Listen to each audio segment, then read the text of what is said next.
अस्सलाम वालेकुम दोस्तों, मेरा नाम अदील है और आप सबका बहुत बहुत शुक्रिया मेरे channel name Urdu by Adeel TV पर। आज की इस वीडियो में हम बात करेंगे एक और दिलचस्प नाम के बारे में जिसका नाम है उमायमा। और इसका मतलब क्या होता है।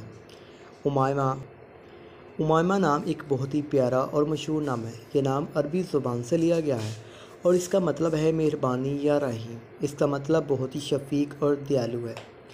उमायमा नाम का इस्तेमाल मुसलमान समाज में बहुत ही ज़्यादा किया जाता है।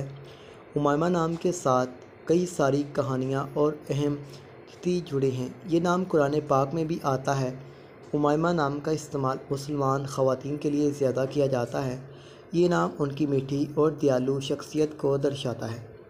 उमायमा नाम के साथ एक लकी नंबर भी जुड़ा होता है जो है 7। ये नंबर खुशियाँ और कामयाबी का इशारा है। उमायमा नाम के धारक यानी लोग अपने जीवन में खुशहाल और समृद्ध होना चाहते हैं। दोस्तों, ये थी उमायमा नाम की कुछ मायने और इसका लकी नंबर। अगर आपको भी किसी नाम के बारे में जानना है तो हमारे channel name Urdu by Adeel को सब्सक्राइब कीजिए और हमारी अगली वीडियो का इंतज़ार कीजिए। शुक्रिया, मिलते हैं अच्छी सी वीडियो के साथ।